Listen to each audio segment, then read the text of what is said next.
Good morning, good afternoon, good evening, wherever you are in the world. Thank you for joining me for this week's edition of the SMIE Consulting Midweek Roundup. It's Wednesday, August 13th, 2025, and today we're going to be answering three questions we've been hearing from international educators over the last 7 days.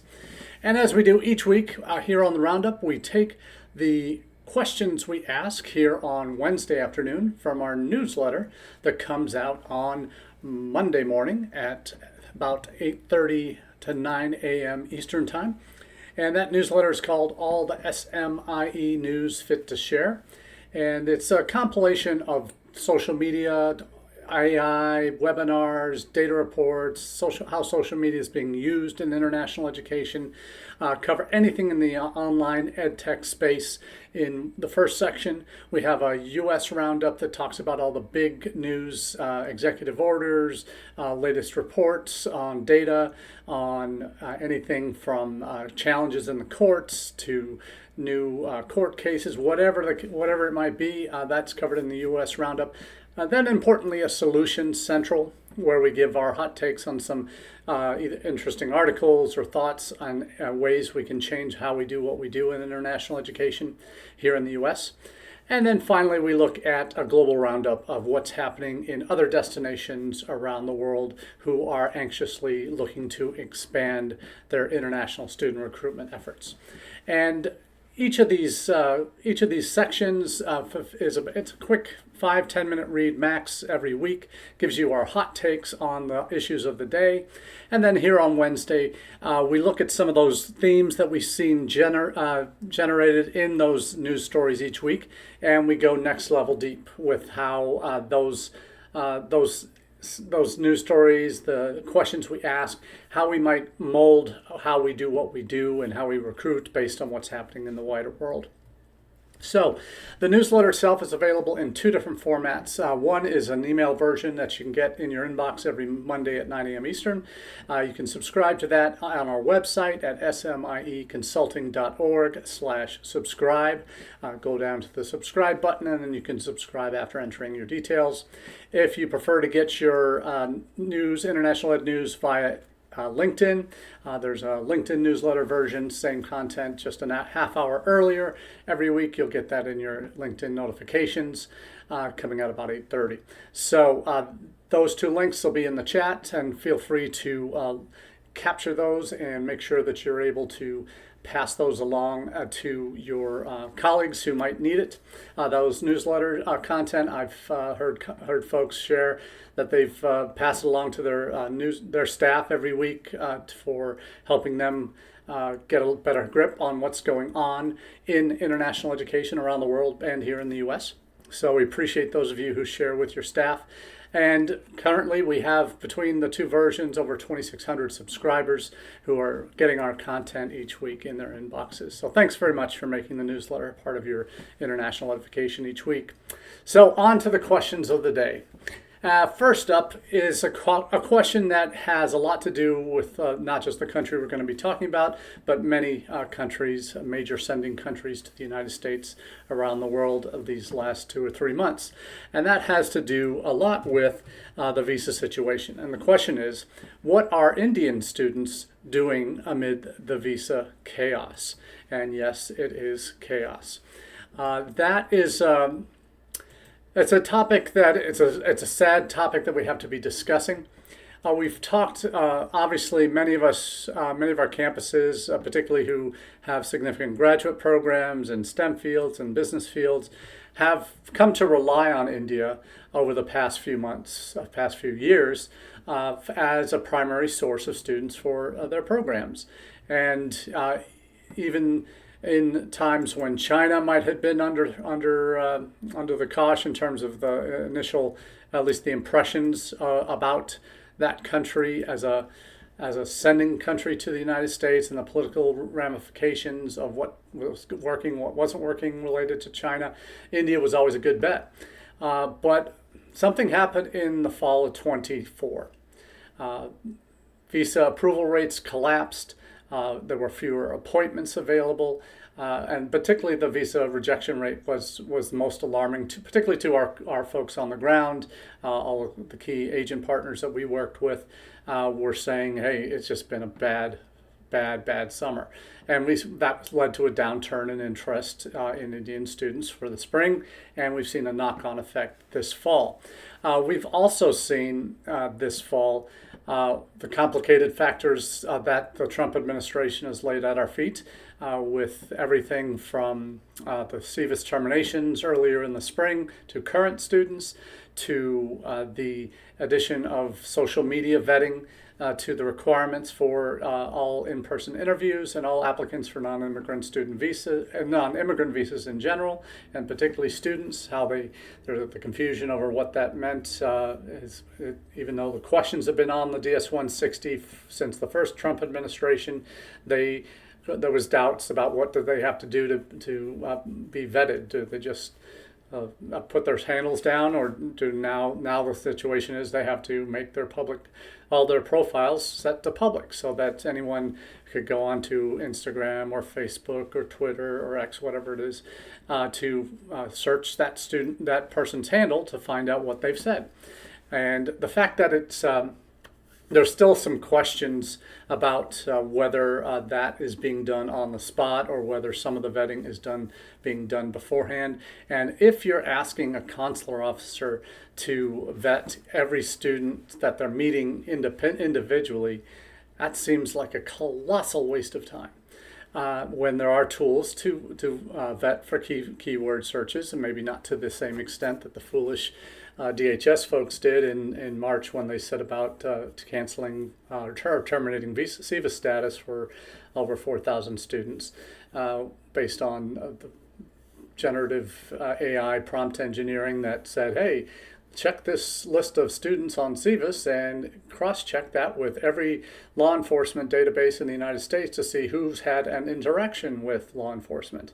And that spit back 4,000 plus students who 99.9% of which were reinstated less than a month or two later. And the government backed off because they knew they were well out of their depth, and they made a stupid decision, uninformed decision, to go ahead and cast a blanket over less than 0.3% a number of international students of the overall totals, and paint all international students with a very sad brush in their attempt to weed out these pro-Hamas international students that turned out to be less than a handful or so. So that is frankly a BR nightmare for U.S. institutions trying to deal with these prospective students who are hearing this from students in the United States about why they are not receiving, being viewed in a very welcoming light. You saw at the end of end of May, in addition to the social media vetting, you saw the implementation of a 1-month pause, basically, for lack of a better term. And that 1-month pause led to a complete breakdown of the student visa appointment system in many countries for that period, where students who had I-20s ready to go at the end of May, which is the beginning of the peak season for international students applying for visas for the coming fall. We've talked about that percentage many times here, that 70% of all student visa applicants will go for appointments between May and the end of August. And in that 4-month period, you basically cut out a full month's worth of time when students could not make appointments to then come for visa appointments and and then hopefully come in time for the United States.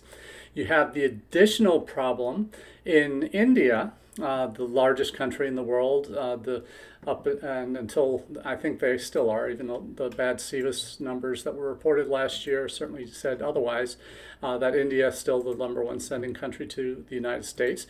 You saw that country has had this summer has had absolutely atrocious times being able to apply for visas, students in that country. We have had students that I mentioned this last week. I had students who had visas, or excuse me, who had I-20s back at the end of May, got caught up in the 1-month pause. When the pause was over, when they tried to make appointments, the earliest appointment they could get was February 5th, after our spring intake, and they were intending to come this fall. So the situation has not improved. There have been the odd one student here, one student there, gets lucky, gets an appointment, but the numbers just have been absolutely atrocious. From one agent, here's some real numbers for you. From one agency, just got these yesterday morning. We had 138 applications from this one agency from India. We had 45 students out of that mix. Number were accepted, and 45 decided they wanted to come, received I-20s from us. Only 15 have been able to secure appointments. Worst part, none of those 15 got approved for visas, when last year we were averaging 65 to 70% success rate. So to go from 65-70% visa success rate to zero, and having having 1/3 of those eligible to apply for a visa not be able to get an appointment in time to be able to get to us for the fall. From the middle of June, there were no appointments available until well after the start of the fall term, and even after the start of the spring term. So it's visa denials again for the second year in a row that have ratcheted up and are affecting Indian students' ability to come to the United States. We have a handful potentially of Indian students coming this fall as a result of the visa chaos there. Slew of visa deferrals or admission deferrals until the spring term. We're hoping that more spots will get freed up in the coming months, but no guarantees of that. We have the added complication that there is currently no U.S. ambassador to India to organize things and get people on the right track. You got a career foreign service person who's serving as consul general for the moment, but has basically no authority. Has not been told to do to fix the CVIS problem, or fix the visa interview problems, and isn't really taking action. It's rather sad that, and that, just in case you're wondering, that Indian ambassador appointment, or U.S. ambassador to India appointment, is held up in the Senate. The Senate Democrats stonewalled that a couple weekends ago.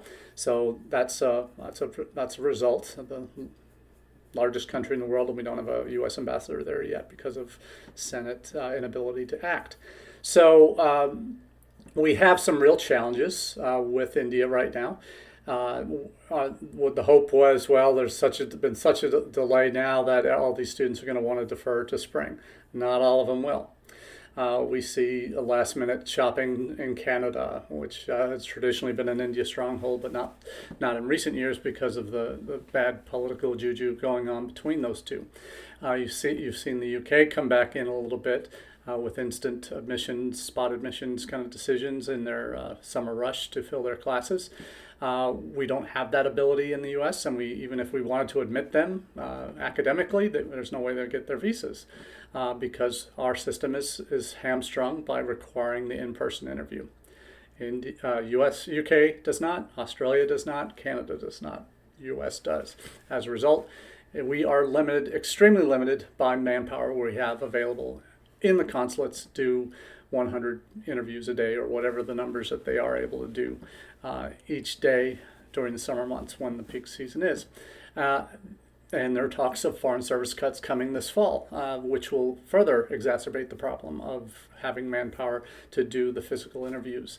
But we're going to persist with keeping that interview requirement, whereas our colleagues in the other destination countries, major destination countries, are not requiring that interview, and making it much easier to, or there may still be months or two delay, but it can be done. It can be expedited. They can pay for an expedited visa, just like you do if you're a U.S. university rep and you want to travel to a country and you don't have your visa yet, and you got your flight's leaving in 3 days, and like, oops, I need a visa. You can expedite that in a lot of countries. So we don't have that option here, not certainly for students. So that's a real challenge for us. and Indian students are going to vote with their feet. We're seeing a lot of them decide to look at other countries.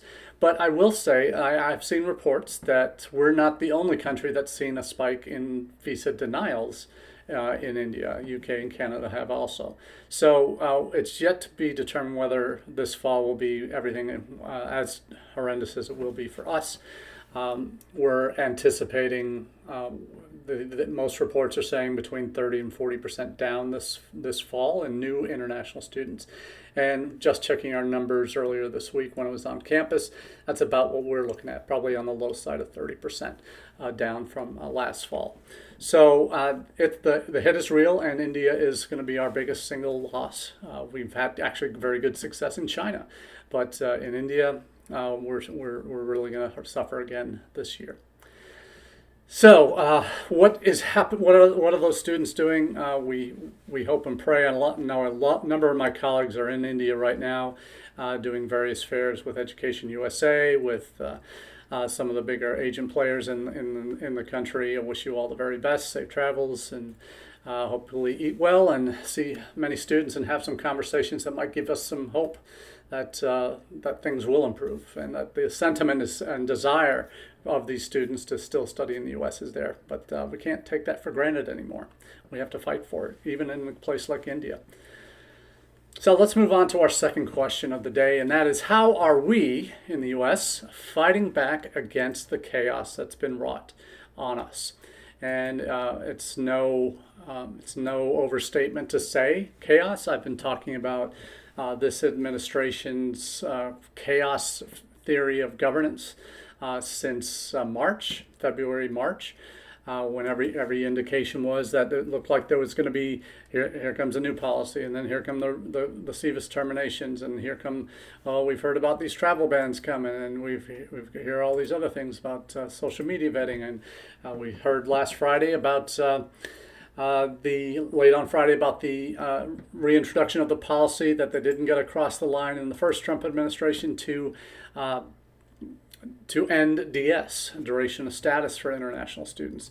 And we haven't totally lost that battle, but they ran out of time to get it implemented in the first Trump administration, and it's up to us right now. The rule change has been proposed. Now it is up to us through our advocacy organizations, through the public comment period that we're entering into now on this request by the government to end DS, duration of status. And we know the reason they want to end DS is they're tying it to the flawed visa overstay rate report that DHS released earlier this year. And that led to the travel bans for 19 countries, and has threatened 36 others. That doesn't look like that one's going to, second set of travel bans is going to happen. But it's based on that visa overstay report, which is based on poor data and incorrect data. And we know international students, their visa has nothing to do with their status as a student, right? The visa is the key that unlocks the door that allows them to come back in. Has nothing to do with their ability to stay, unless Marco Rubio terminates a visa or revokes a visa. Then they have to, if there's some kind of, and then it's immigration proceedings to get to that point for deportation. But the visa itself is not the only thing that is not the thing that governs a student's status. And this is part of, I know a number of my colleagues are already commenting on this through the DHS portal and the public commentary for this, is that, hey, duration of status means that a student who stays in the United States is good for as long as they've maintained their student status. And the talk is it's going to be a 4-year limit on all visas. So a student who needs an extra semester or an extra year to finish their bachelor's degree, or a student who comes in to start a PhD program has to finish in 4 years, and if they need an extra year or 2 to finish, they have to go out and renew. Or are they going to suddenly create a renewal process from within the United States?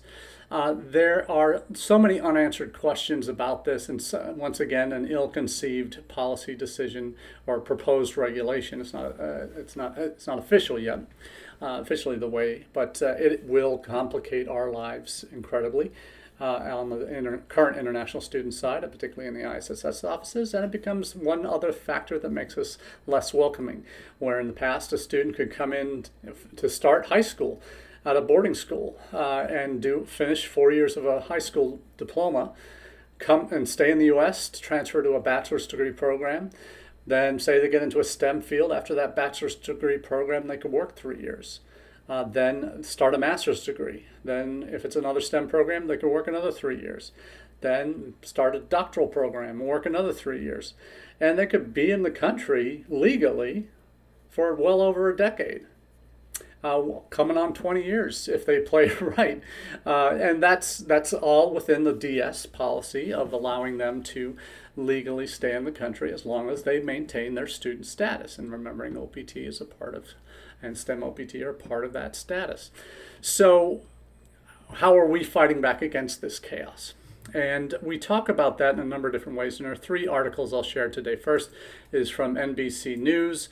Talks about a case out at Stanford where the student newspaper at Stanford is suing the Trump administration for violations of free speech based on the policies that is put in place that inhibit, particularly on the issue of Palestine, that inhibit international students whose statuses, who are not permanent residents or citizens, and even permanent residents have reason to fear in this administration's policies. But they're suing basically the government, Trump administration, because their paper's staff members, and this is a quote from the article, the paper's staff members who are on visas have self-censored and declined assignments related to the war in Gaza, fearful that their reporting on that topic could jeopardize their lawful immigration status, the lawsuit said. So that is what is happening in Stanford, student paper standing up for the rights of their staff to express their own opinions and to write on these topics. And that is certainly, we'll see where that goes and whether it will be challenged in court. It's being challenged in court, and whether that will hold up or not. That will be really interesting to see that. Second article is one from Karen Fisher in her Latitudes last week, where it starts with how the dollars and cents argument for international ed fell flat. And it talks through kind of how we traditionally talk about the $45 billion impact of international students on the United States and the economic value of those to not only to the institutions, but the communities that they exist in, the staff that are employed, the jobs that are created as a result of these increases in international students. So that number has fallen on some less most will obviously say on deaf ears because it's not resonating. The focus of this administration has been so much on the elites in higher ed. There's a larger broad-based attack on higher education in the United States, particularly amongst the elites, but against the DEI policies, against affirmative action policies, and the new versions of affirmative action that are based on geographic or financial motivation factors as institutions recruit. And we've seen that come out in recent days that the education department is now, the watered-down education department is now asking for recruitment information on how in all institutions recruit formerly considered affirmative action students to their institutions, what methods they are using. That all now needs to be evaluated. What's going to be done with that, we don't know. We know, for example, in the instance of Harvard and Columbia, in proposed deals, Trump had initially said about Harvard that they have 31%, I think, is their number of international students, percentage of their student body on campus. They said they shouldn't have 31%. It should be like 15. That's never been written into policy. We know Rick Scott, senator out of Florida, proposed a bill to limit colleges to 15% international across the United States. That obviously impacts a relatively small number, less than 50 colleges that would be in that position where there's more than 15% of their population are international. So it's a small number. Hardly imagine why you want a bill in Congress to that effect. There's actually in Columbia's case, they are 37 to 40% international in their student body. And there's now actually language in the deal that they signed with the Trump administration that Columbia will examine its business model and take steps to decrease financial dependence on international students. Now, we've seen in other countries, in the UK, in Canada, Australia, it's been government mandated as well, but for different reasons. To reduce the numbers of international students because of more so because of the impact on public services, on housing, and all of that. In fact, we saw in Australia last week, we talked about how Australian government's new measures include increasing the cap slightly next year in 2026, but increases for allotments for individual institutions will only happen when they can guarantee that they have sufficient housing to meet those extra students that might be admitted from international sources to their campuses. So governments control a lot more tightly in other countries like Australia now how many international students can go. They're already double that 15% at most Australian universities. Most Canadian universities are more than double that as well. UK are around that, 25 to 30%. So well above that 15%. So for us in the US to limit to 15%, if there were an equal distribution, that would go along 1.5 million international students would go a lot further than perhaps that would in the 100 universities in Canada, the 40 universities in Australia, and the 150 universities in the UK. So we'll see where that happens. But Columbia and the focus on the elites in order for them to get their government funding back from all these research grants, they're having to compromise and commit to changes. And that the immigration provision in that Columbia agreement is rather starkly out of whack with the economic argument that we would think would be more palatable to this president. But again, as Karen Fish points out, that argument is more abstract, and it's seen as just feeding rich institutions, making them richer, all of that. So it's a very messy argument. It's one that does leave a lot of folks disillusioned, certainly. The Columbia argument, certainly I don't think is going to ever be expanded to all institutions, because most institutions, mine included, would be very happy if we had 15% international students. We're sitting at about 4 or 5% right now. So we would very much like to be in that ballpark, and we're making changes to get us there in the coming years. But anyway, so we're fighting back in a number of different ways, with court cases, with advocacy, with this public comment period on the DS that's coming up. These are ways to fight back.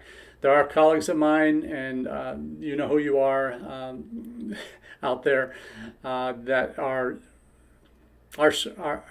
straight 60s radicals who are reinventing themselves now in their later professional careers to be take on the government in all ways possible, to revolt against the government, and what that actually looks like. There's cries for where our leadership in our organizations, and our international ed organizations like NAFSA and others. But to be honest with you, this is unprecedented. It's unprecedented to see the formal breakdown of what had been considered very tried and true and established white hat issues in government now become political footballs. It's very sad that it's gotten to this, and there's a lot of us who've been in the game for a while who would like the system to still work and still have faith in our checks and balances in our government, and there's still hope for that, and our ability to raise our voices in appropriate ways to on issues like these. The protests have fallen on deaf ears with, frankly, with this administration. They laugh those off. That doesn't mean anything to them. That's never going to move the needle. We need to find that way that does move the needle. We thought it was straight economics would do it, but it's not. Doesn't have as significant an impact. Will the fall numbers and the negative reports that will lead to? Certainly, we see other countries who are dealing with our situation, where they have declining population, domestic populations. They have skill gaps in their labor market that aren't being filled by domestic populations, that they reach out and develop policies to bring more students in from outside, international students into their universities, train them, and create policies that encourage them to stay. These are the high achievers. These are the best and brightest. We should be wanting more of them to come to the United States and creating pathways for them to stay and having coordinated policies that make sense for the health of the nation. When all immigrants, non-immigrants who are here in the United States get painted with the same criminal brush, when clearly international students are not criminals by nature. They've gone through the most strict vetting process to get into this country in the first place. They're under the strictest monitoring program that there is for any non-immigrant visa holder in the United States. How can you, in your right mind, want to get rid of those best and brightest? It doesn't make sense. Just because you think some bad apples who are pro-Hamas and are out for no good suddenly become the rule, and you paint all international students with that same brush, you're making a tactical mistake, a strategic blunder, in fact, by taking these decisions the way you have and making half-assed, for lack of a better term, apologize for saying that, but poorly executed, poorly founded, horribly implemented programs and decisions that affect public opinion in other countries about the United States, affect the students who have been working for sometimes years and had a dream of studying in the United States for years, and you're telling them, sorry, we only really want you if you fit into a very small window of opportunity here. That's just bad PR and does not serve this country well. That's how we fight back, through reason. And some of my colleagues will say reason doesn't work with this president. Well, there are people in his administration who might listen, and that we hope to find who those people are who have the ear. And our advocacy folks who are on the Hill, who are in the halls of Congress, who are in talking with our State Department folks, talking with other government officials who have decisions, have the ear of the president. We need a counterbalance to Stephen Miller. He's clearly an evil presence in that White House. He is the antithesis of everything we believe in international education. And until we have something that can counterbalance that influence and hopefully overtake it, we are losing that battle.